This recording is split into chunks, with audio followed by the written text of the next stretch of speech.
Welcome, YouTube. We're finally going to do an unboxing of the 2023 SHSAT Handbook. All right, and the various different discussions of that. Finally been able to read it from cover to cover.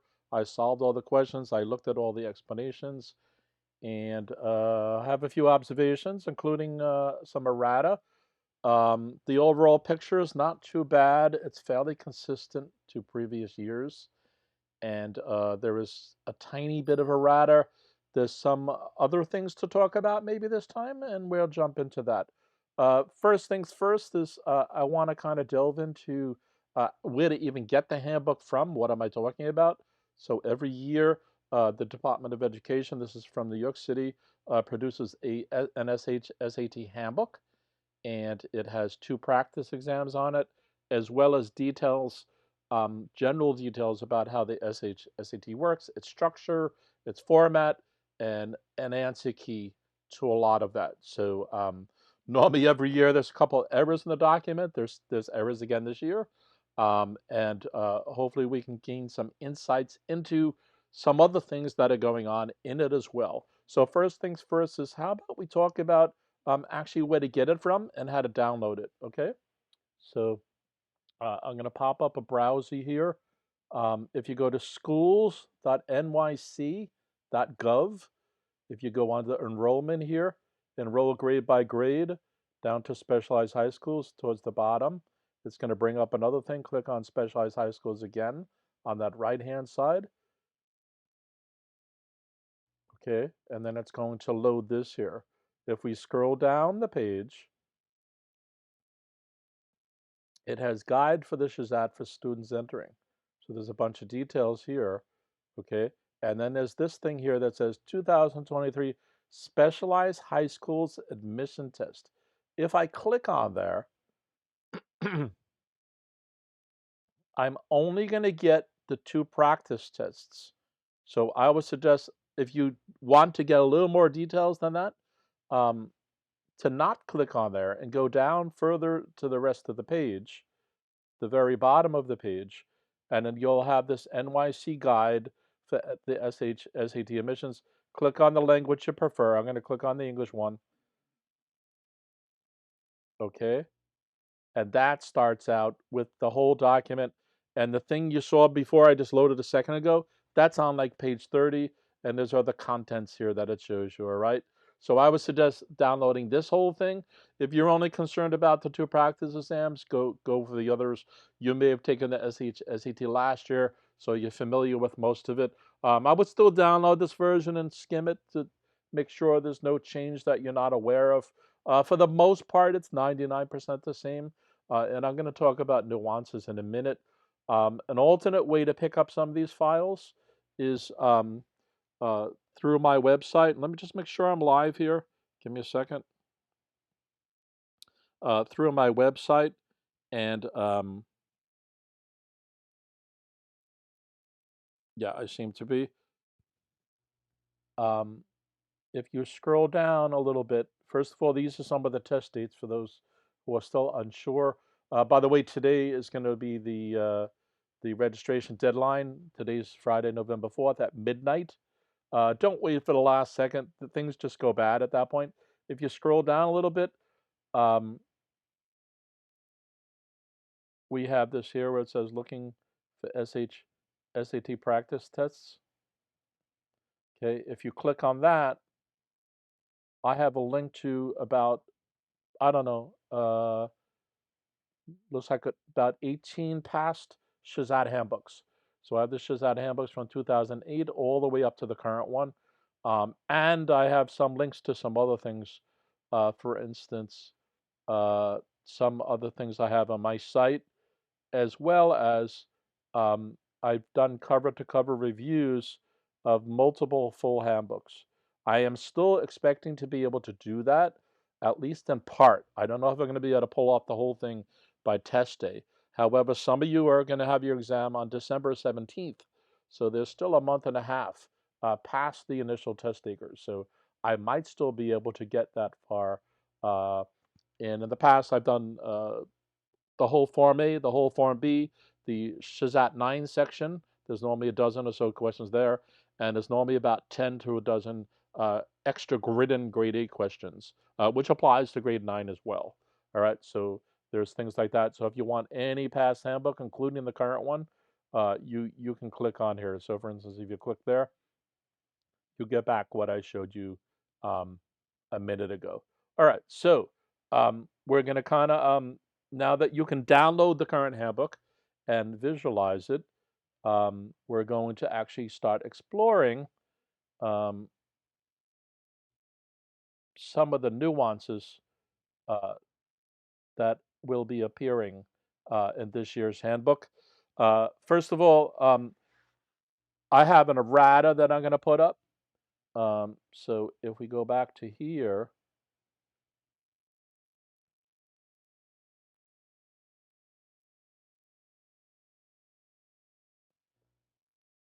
I will post that errata on my main web page. And I also have this here SHSAT details, SHSAT facts. So it's GregsTutoringNYC.com/HSPT facts. You will find that linked into here.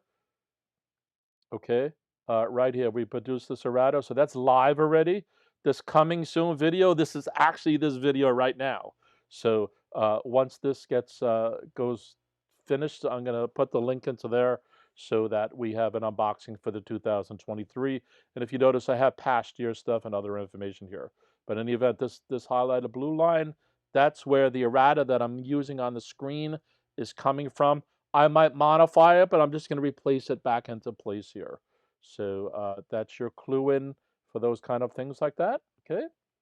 All right. So let me get rid of that. Wait, I just realized I was not showing that on the screen.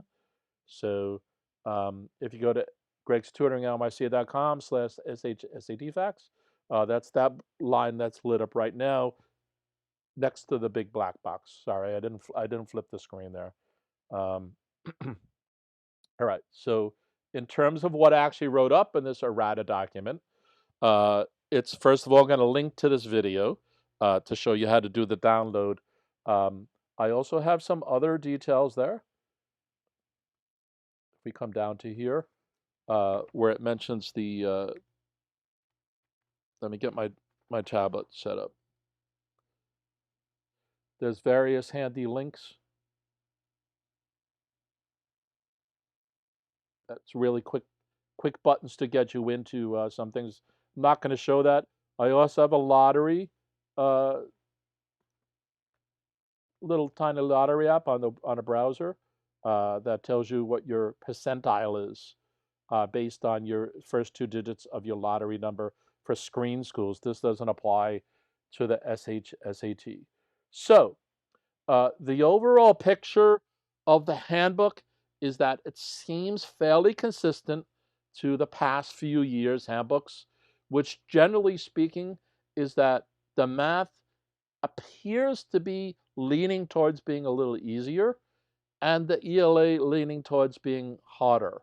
And I don't mean it's easier than last year's, that the last few years, kind of as a group, a composite altogether, the math is a little easier than past years, and the ELA is a little harder. So what we're going to do is basically explore some of the things here. One thing is each section has 57 questions. There are 10 field questions per section. However, the DOE no longer documents the field questions. So that's a problem. I don't really like that. I don't understand why. I've contacted them multiple times and they claim that it's documented in the handbook. It's not true. It's not true. It's not on their website either. And that may indicate a possible change. They actually don't ever detail, even when they told us they were field questions, they never quite enumerated exactly how it works. So a lot of this gets left to our imagination. We don't want to get nefarious, but at the same time, whatever. The math section still has 5 grid-ins and 52 multiple choice. The ELA, they used to give a breakdown of it, and let me try to scroll to that real quick.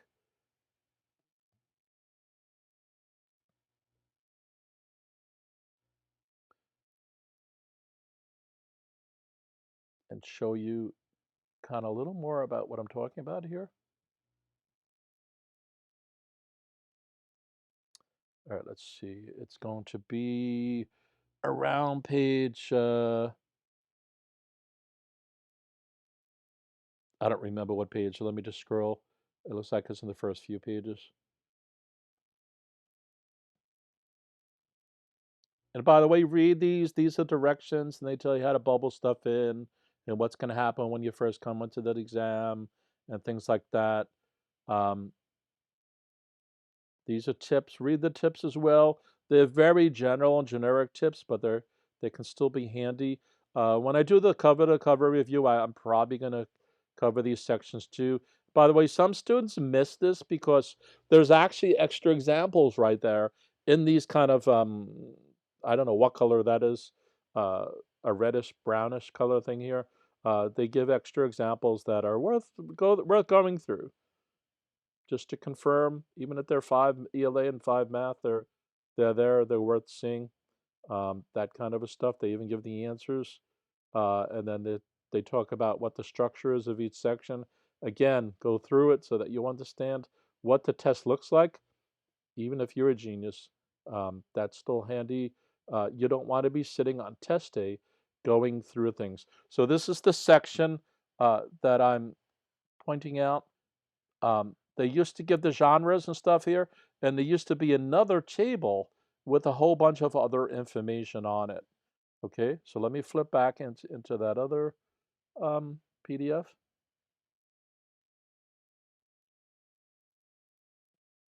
And the thing with that was that when they revised the SHSAT in 2017 and added the revising editing section, um, it was originally only up to 9 questions.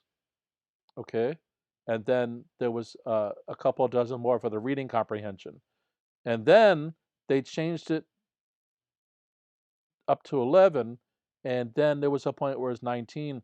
Currently, it says nothing at all again, so the sky's the limit, and that may indicate a change. They kind of added the 18 thing just before the pandemic. And I felt that they were actually going to modify the SHSAT at that point. But when the pandemic hit, I think they backed off of that. This is wild speculation on my part. I have no facts behind this. Um, Remember, though, that the SHSAT always has wildcards. Okay, what is a wild card? A wild card is, even though you prepare every year, we know there's going to be percents, proportions, there's going to be passages. They're going to probably ask you about where a comma is and a misplaced modifier and stuff like that. All that consistent kind of stuff, which is grade level material. But there's also a wild card that they can add into this. For instance, uh, even though I prepared my students for constant proportionality last year and box plots and a whole bunch of other topics, you have to remember there's only 57 questions per section. So they can't possibly ask you every possible topic. There are some questions that use a conglomeration of different concepts. So you might have order of operation, including exponents, including a triangle or something. I don't know where they're going to group all that kind of stuff together. But there's still too many topics. So that means on some exams they're never going to ask a certain topic or concept at all, whereas others they will, and they can put a spin on it. So the problem with some students last year is that they didn't prepare for constant proportionality, even though it's all grade 7 material. That's a major focus of grade 7. Same for box plots. They normally, in some schools, get taught in grade 5. Obviously, then in grade 6, grade 7, and grade 8. A lot of schools don't teach them at all, though. It's part of the standard. It's part of New York standard. So that's not understandable how that can occur or happen, but that's the deal. In any event, some students were surprised they were on the exam. And furthermore, there was multiple questions of them. So if you notice down here on the constant of proportionality, I'm pointing out that the handbook has many of them this year. So that's kind of one of the things we're going to talk about here. This is an insight into what might end up being on the exam. So things like that. So that's an example of a wild card. A few years ago, I think it was 3 years ago, they added 3 and 4 poems to the reading comprehension section, and most kids don't really enjoy the poetry, and some kids didn't even study for it. So you have to be prepared at all levels for this kind of a thing. So um, that's something to be aware of, the wildcards. In any event, each question still has 4 choices. Scoring still appears to occur as in the past, but the algorithm is not completely known to us. And again, there are still wildcard situations. All right. And the point of the original point that got me into the wildcard was we don't know how many revision editing A questions there are or revising editing B questions. So you just have to prepare for it, which means if there's only 9 revising and editing questions, then there's more questions that are going to be in the reading comprehension section. All right. And if there's maybe up to 18 revising and editing section, there's going to be obviously less in the reading comprehension section. Now, that doesn't necessarily mean less reading comprehension passages, all right? There might be the same amount, but there's fewer questions per thing. Also, what they can do is, in the revising editing B, they can give you 1 passage or 2 passages. So if they give you 2 passages in the revising editing B, that means they're going to take 1 out of the reading comprehension. Remember, too, that a reading comprehension or even revising editing passage, they can have up to 10 questions each. So that can be a bear, especially if you're not aware of it. So this wildcard aspect, it's variable, and that's why it's worth preparing and understanding the test and being very proficient in the concepts and the topics and in handling the type of questions that the SAT is going to ask you. All right. So again, you guys should download a copy of this PDF and read it offline. I have a whole bunch of things in here. I'm pointing out various things like certain questions that highlight a question that was pretty different than past years. There's a tree diagram on that one that's interesting. Do I have the page number on that? No, but I think I mentioned it later on in more specific stuff. Again, box plots are in the handbook this year. They've been pretty devoid up until this year. So that's that. And again, the constant of proportionality. And by the way, don't confuse that with linear relationships. They're interrelated, but they're distinct topics. And then what I did was I just have some general conversation here. And then eventually I do some specifics here about nuances with the handbook itself. So I have this called Heads Up and Be Alert, which is these are not errors in any way, but they can give you insight into the exam, or they were a nuance where the handbook was sloppy about something. There's a few cases where the explanation that they give in the ELA section is really not helpful and even misleading. There's a couple of math questions where they kind of just give you kind of a hack solution. Where they might, instead of if it's a permutation or a combination, they just list them out instead of giving you the mathy kind of description of it. They only leave you with filling out all the choices. And one of the problems with that is, again, it's not a mathematical solution per se. It is a solution that's valid, but they should do more than just those kind of things. So there's that kind of sloppiness and unhelpfulness. If a student is looking at an answer for an explanation to help them solve that kind of a problem, if they run into it again, that kind of thing doesn't help them, especially if the explanation is not even saying why they're listing out the numbers that way or whatever. Okay, so there's things like that. So prime factorization, make sure you know how to do that. Inexact measurements can come up on some things, so be careful with those. Again, I have a whole bunch of these. This is a different type of question. This is the one I was referring to before, page 91. Look at that and make sure you understand it. That's a little different than the normal SHSAT style, which always taxes your brain, so be careful with that. Again, a different type of question. There's stuff that kind of leaped out at me as I was looking at these questions. There's nothing wrong with them, but if you review them in particular, they're again a kind of a heads up. All right, so you want that kind of a thing. Um,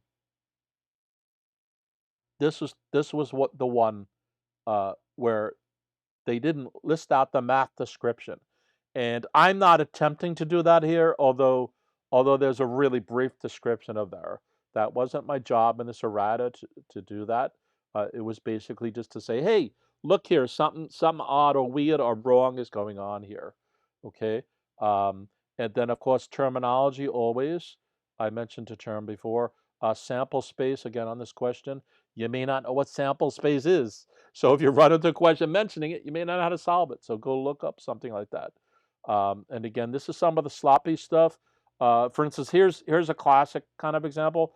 They're using an identifier T, and then they're trying to say that T might be negative. But then in the example, they're using T and minus T interchangeably. And although I understand why they did that, there was probably a better way to explain that, because when you actually look at the details of this example, and you're saying, wait, if T is a negative number, and in the description they're using minus T, doesn't that mean minus T or a plus T, right? So the description itself is meandering and becoming unhelpful. All right. This is an ELA example where they're giving certain information about a choice, and in my opinion, when they actually explain why one choice is good and one choice is bad, it actually contradicts itself to a certain level. All right.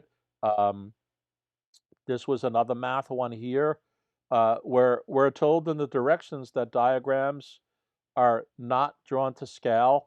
And then the problem in the explanation tells us that we have a right rectangular prism. However, if you look at the illustration, we're not guaranteed that. However, the question uses will. Where is that here? Yeah, the question asks us about something will result. Well, we don't quite know that if you haven't told us, bro. So that's the thing. And then finally, there's one real errata, which is that one of the examples they end up with 1.175, and it should have been 1.775, an extra 7 in there. It works anyway because they ask you to round it, if I remember, and this becomes 1.18, and this also becomes 1.8. So that turns out to not matter, but come on, bro, they got to be clean here. All right, so that's pretty much the overview of this. You know how to download the handbook. This is the overview. Print out this PDF. I will add a link to this into the description as well for this video, and I'll modify this to put this video into the link so we have a bi-directional thing. So the video refers to PDF and the PDF goes back to here. As always, guys, you can contact me with the link at the bottom, GregsTutoringNYC@gmail.com. Yeah, so I'm probably going to do an Ask Me Anything tonight at 9 p.m. Because that's my last student. And I'm going to start figuring out how to go through the actual problems with you guys on the handbook, because my schedule is totally whack from now on. And in any event, peace.